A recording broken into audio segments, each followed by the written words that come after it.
फिर भरपूर बनेगा।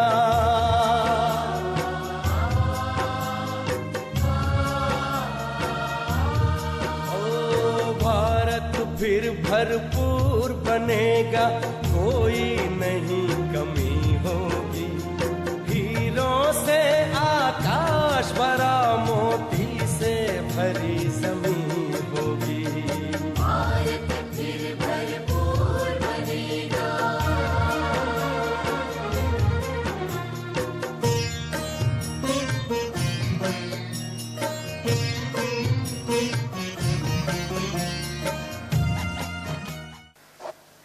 ओम शांति,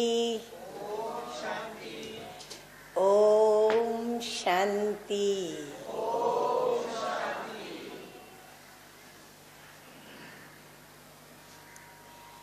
मीठे मीठे नव सृष्टि के रचयिता हेवनली गॉड फादर, उन्होंने अपने संकल्प से जो सृष्टि रची, वह सृष्टि थी भारत। और यही भारत देश, पूरा विश्व भारत ही कहलाता था। तभी अन्य कोई भी देश इस सृष्टि पर जैसे वर्तमान में अनेकानेक हैं, वैसे जब प्रभु ने वह सृष्टि रची तो कोई भी देश नहीं था, सिर्फ भारत था और हम सब भारतवासी थे। परंतु समयांतर में भारत देश के, या कहूँ कि इस सृष्टि के, इस विश्व के अनेक टुकड़े कर दिए गए और अनेक देशों से यह विश्व सृष्टि आज पहचानी जाती है।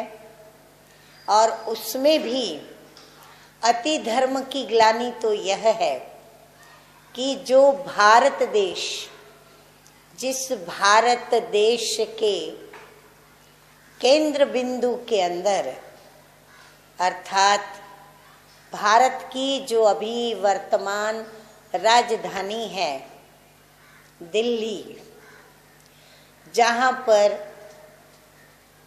स्वयं परमपिता परमात्मा के द्वारा जो देवी देवताओं की दुनिया स्थापन की गई, जब उस भारत देश के भी आज अनेक टुकड़े हो चुके हैं, तो ऐसी धर्म ग्लानि के समय पर फिर से परमपिता परमात्मा को इस धरा पर अपने वायदे को निभाने के लिए और अपना वायदा निभाते हुए स्वयं शिव परमात्मा, जो सर्व आत्माओं के पिता हैं, सर्व आत्माओं को फिर से उस हेवन में ले जाने वाले हैं, स्वर्ग में ले जाने वाले हैं और फिर से पूरे विश्व को वही भारत देश बनाने वाले हैं।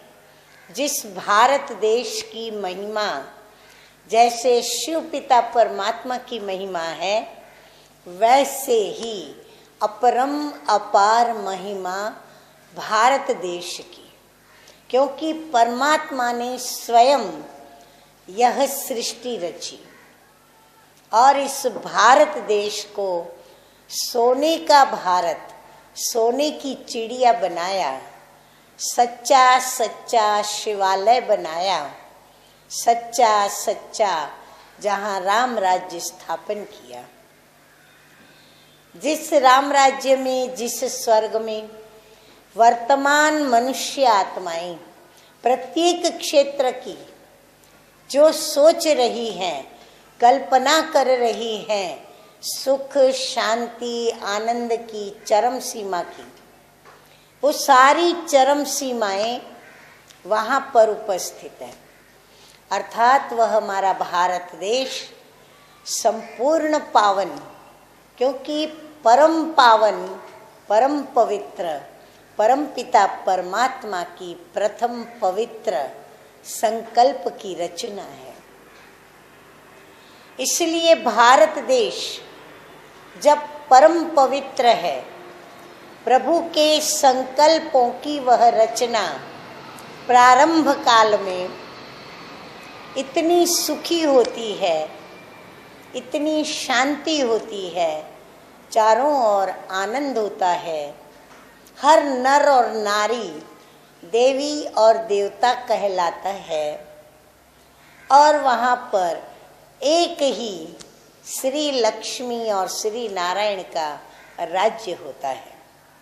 और पूर्ण रूप से प्रत्येक देवी देवताएं यथा राजा रानी तथा प्रजा हर प्रकार से स्वतंत्र होती है। चाहे इस शरीर रूपी कर्मेंद्रियों जो कर्मचारी हैं आत्मा की, अर्थात जो हमारा स्व का राज्य है, उस स्व के राज्य की जो भी कर्मेंद्रियां, कर्मचारियां हैं, या फिर जो भी प्रजा है शरीर की, वहाँ सभी सुखी होते हैं, स्वतंत्र होते हैं, और हरेक कर्मचारी जैसा आत्मा रूपी मालिक कहता है वैसे वह अपना कार्य करती है। अर्थात आत्मा मालिक की आज्ञा के ऊपर वह कर्मेंद्रियां चलती है।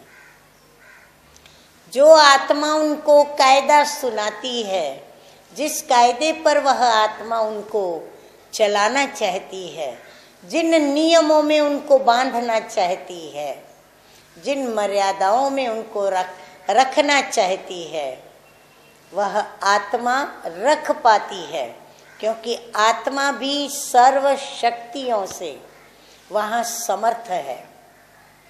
और कर्मचारी भी इतने दिव्य गुणों से युक्त होते हैं कि कोई भी कर्मचारी को संकल्प तक नहीं आता कि वह आत्मा रूपी मालिक की कोई भी आज्ञा का उल्लंघन करे या किसी भी प्रकार के नियम को वो तोड़े या किसी भी प्रकार की मर्यादा को वो छोड़े। और फिर साथ साथ न सिर्फ प्रत्येक देवी और देवता, अर्थात प्रत्येक भारतवासी, जब वह काल था, और वह काल का नाम था सतयुग, जहाँ सब कुछ सत्य ही सत्य था, क्योंकि सत्य परमात्मा के द्वारा स्थापन किया हुआ था।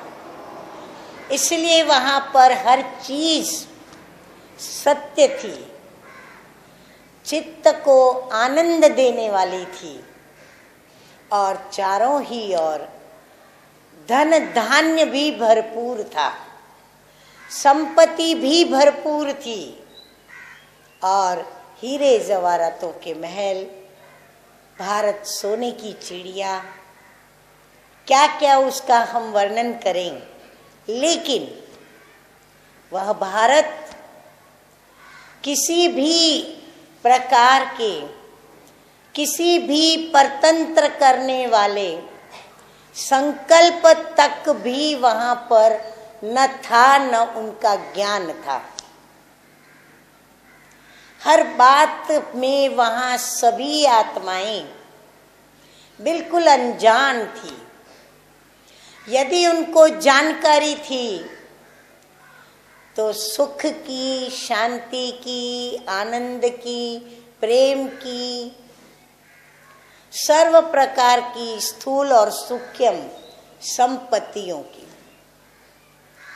और आज जब हम अपने उस भारत देश को याद करते हुए वर्तमान समय के भारत देश को जब देख रहे हैं तो दिल दुखी हो रहा है, व्यथित होता है। भले कहने को तो आज 26 जनवरी हम सभी अपने भारत देश की स्वतंत्रता के वह दिन को याद करते हुए और बापू गांधी को याद करते हुए खुशी मनाते हैं, परंतु क्या सचमुच ये हमारी खुशी जो है वो अविनाशी है? जैसे परमपिता परमात्मा ने जब सतयुग की स्थापना की, प्रथम रचना रची, तब जैसे सुख का जो अविनाशी पीरियड था, अविनाशी सदा काल के लिए शांति, आनंद, प्रेम, पवित्रता थी, क्या आज हमारे भारत देश के अंदर है? तब वहां कोई बंधन नहीं था, कोई शत्रु नहीं था, कोई किसी से भी दुखी नहीं था, शांत नहीं था, और किसी भी प्रकार के न मानसिक बंधन थे, न बौद्धिक स्तर पर कोई भी वहां पर इच्छाएं थी, ना किसी को किसी से कोई अपेक्षा थी, और ना ही स्वभाव और संस्कारों के अंदर कुछ प्राप्त करने की चाहना थी, ना ही कोई अप्राप्ति का गम था, और ना ही किसी स्वभाव संस्कार के वशीभूत वह आत्मा कर्मेंद्रियों की गुलाम थी। वर्तमान समय जब हम नजर दौड़ाते हैं तो आत्मा जो कि अपने स्व के राज्य को खो चुकी है, संपूर्णतया स्थूल और सूक्ष्म दोनों रीति से अब भी परतंत्र है, अब भी वो गुलामी की बेड़ी में जकड़ी हुई है, अभी भी वो वशीभूत है, विषय विकारों के पांचों भूतों की बहुत मजबूत जंजीरों से बंधी हुई है। दुख और अशांति और अपवित्रता का और अनेक अवगुणों का, कमजोरियों का, आदतों का, व्यसनों का चारों ही ओर घेराव है उसके ऊपर, और प्रत्येक मनुष्य आत्मा दुखी है, अशांत है, पतित है और अपवित्र है।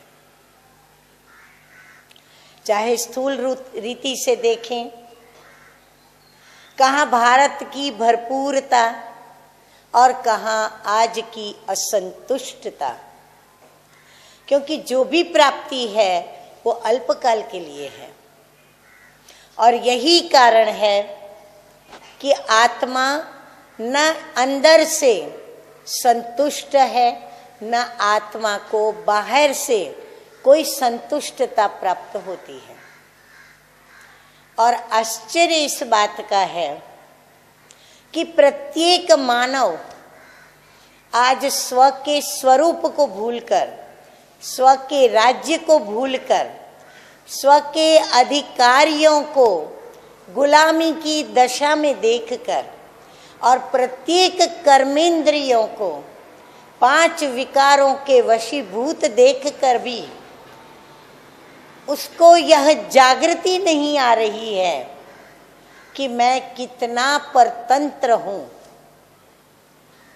वो चाहता है लेकिन स्वयं को परतंत्रता की बेड़ी में से मुक्त नहीं कर पाता, क्योंकि आज तक विषय विकारों ने आत्मा को गुलाम बना के रखा हुआ है।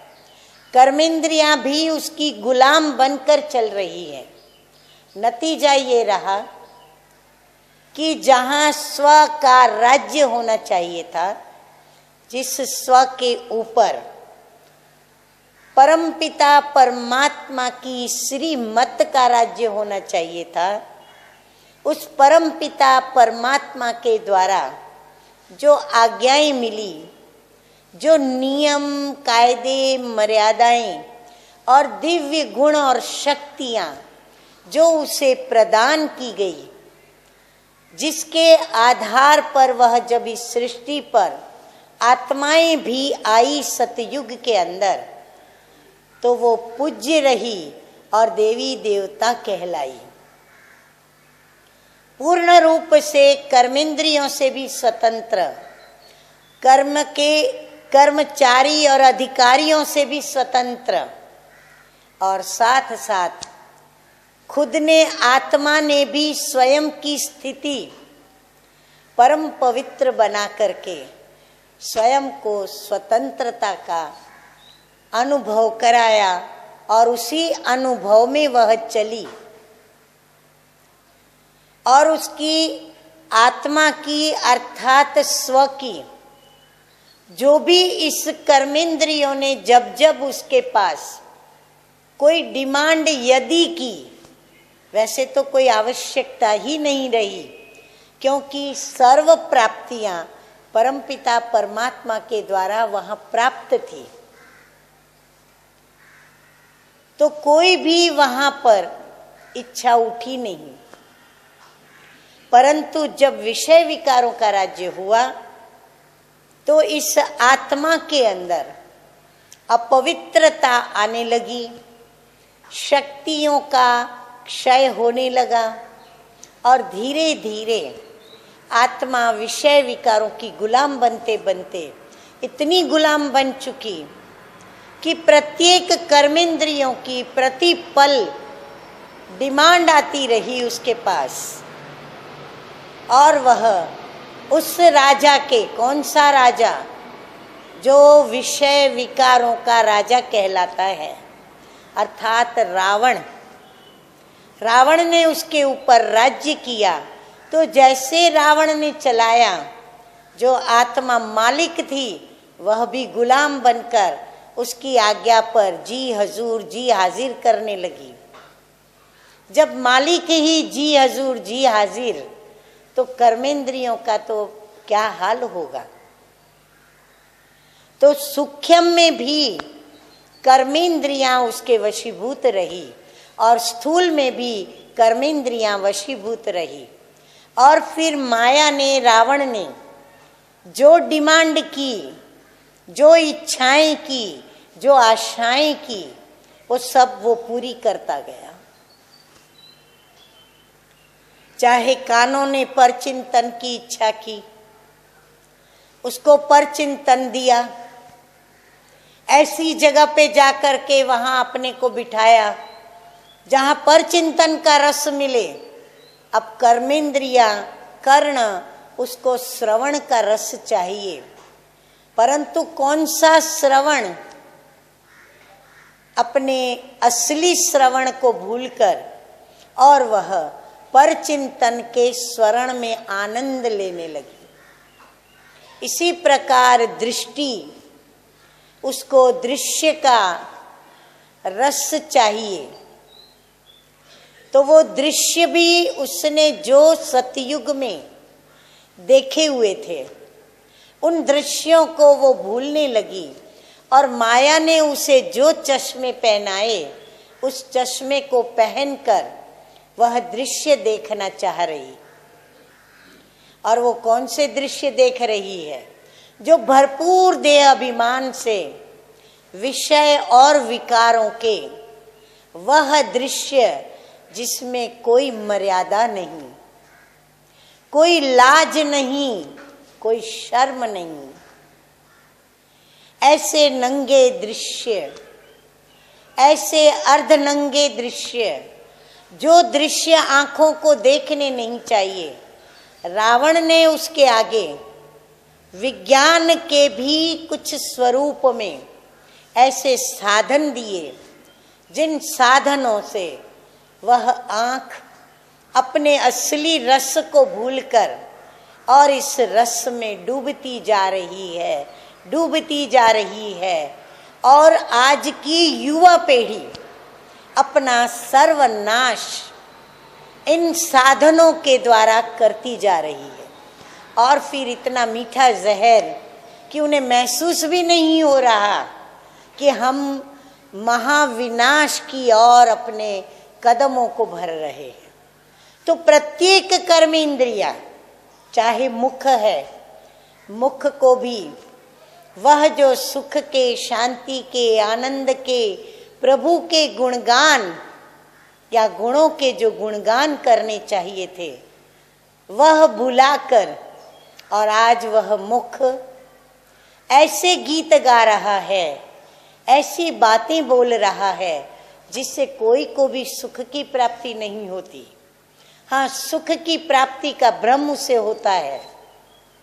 और इस प्रकार यह सारी डिमांड जो झूठा नशा है, झूठा व्यसन है, जो व्यसन उसे खा रहा है, उसे खत्म कर रहा है, उसका नाश हो रहा है, कैंसर की तरह उसके रोम रोम को वो पीड़ा दे रहा है, परंतु वो पीड़ा का स्वरूप दिखा नहीं रहा, जिससे वो भ्रमित होकर के, जैसे माया का यह एक कहना गायन भी है कि जहाँ जल हो वहाँ पर वो स्थल दिखावे, जहाँ स्थल हो वहाँ जल दिखावे, जहाँ गुण हो वहाँ अवगुण दिखावे, जहाँ अवगुण हो वहाँ गुण दिखावे, जहाँ प्राप्ति हो वहाँ नुकसान दिखावे, जहाँ नुकसान हो वहाँ प्राप्ति एहसास करावे।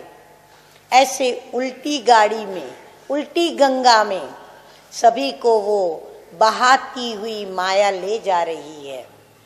तब परमपिता परमात्मा फिर से स्वतंत्र करने, इस आत्मा को मुक्त करने, जिस मुक्ति में आत्मा अपनी सांस लेगी, पवित्रता की सांस लेगी, और उस सांस के साथ प्रत्येक सांस में वह संतुष्टता होगी कि मैं सर्व प्रकार से स्थूल रीति से भी भरपूर हूँ, स्वतंत्र हूँ, संतुष्ट हूँ, और मुझे जो कुछ भी चाहिए वो सब कुछ मुझे प्राप्त हुआ। वैसे ही सूक्ष्म में भी वो स्वतंत्रता का अनुभव करेगी।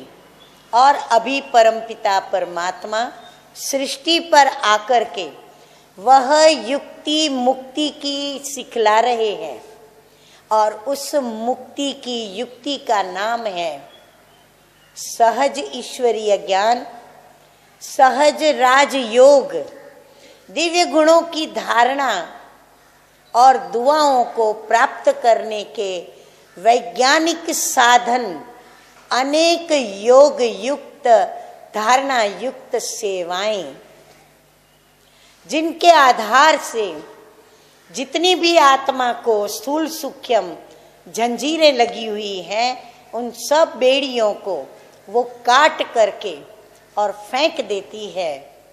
और जो भी आत्मा अनेक जन्मों से माया के द्वारा होने वाले पाप कर्मों के भी जो बंधनों को बांधे हुए हैं, अनेक आदतें व्यसनों को बांधी हुई है, सारी बेड़ियों को वो तोड़ रही है। तो प्रत्येक मानव तभी ये महसूस करेगा कि मैं स्वतंत्र हूँ, जब वो स्वयं को, स्व को, आत्मा को इन विकारों के बंधन से मुक्त करेगा। स्थूल में शत्रुओं से मुक्त होना यह भी एक खुशी है कि हम स्वतंत्र हैं, परंतु अपने दिल पर हाथ रखकर हर कोई पूछे, क्या हम सचमुच स्वतंत्र हैं? हम जो करना चाहते हैं कर सकते हैं? हमारी भी कितनी सारी डिमांड्स हैं। आत्मा की डिमांड को सोचो, पूछो आत्मा को, चेक करो आत्मा को, क्या कहती है, क्या मांगती है। हम ब्राह्मणों की मैं बात करूं तो ब्राह्मणों की आत्मा क्या चाहती है, मुझ ब्राह्मण की आत्मा क्या चाहती है, अमृत वेले से लेकर रात्रि की दिनचर्या तक स्वयं को अनेक प्रश्न पूछो।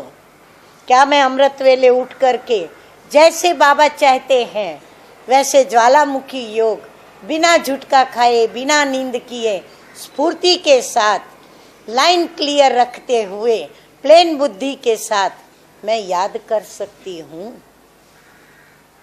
क्या मैं रोज अमृत वेले योग क्लास करने के बाद मैं बाबा के सेवा केंद्र पर जाकर क्लास करती हूँ? कि मन की इच्छाएं मन के अंदर धरी की धरी रह जाती हैं? क्यों? आलस्य, अलबेलापन, निंद्रा, अनेक आदतें जिसने मुझे जकड़ के रखा हुआ है।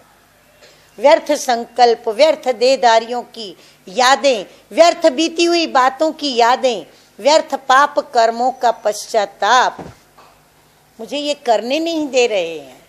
और वंडर ये है कि आत्मा ये महसूस भी नहीं कर रही है कि ये मेरा न उठना, क्लास में न जाना, इन नियमों पे न चलना, बाबा की श्रीमत का पालन न करना, आज्ञा को न मानना, ये मेरी सूक्ष्म सजाएं हैं, जिन सजाओं को अभी मैं रॉयल रूप से भोग रही हूं।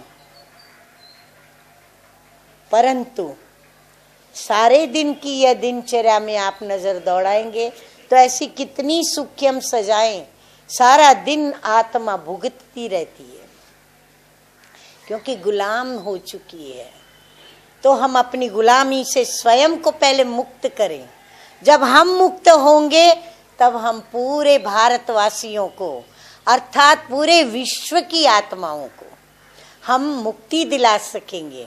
और उसके लिए हमें प्रथम स्वयं को इन 5 विकारों से मुक्ति दिलानी है।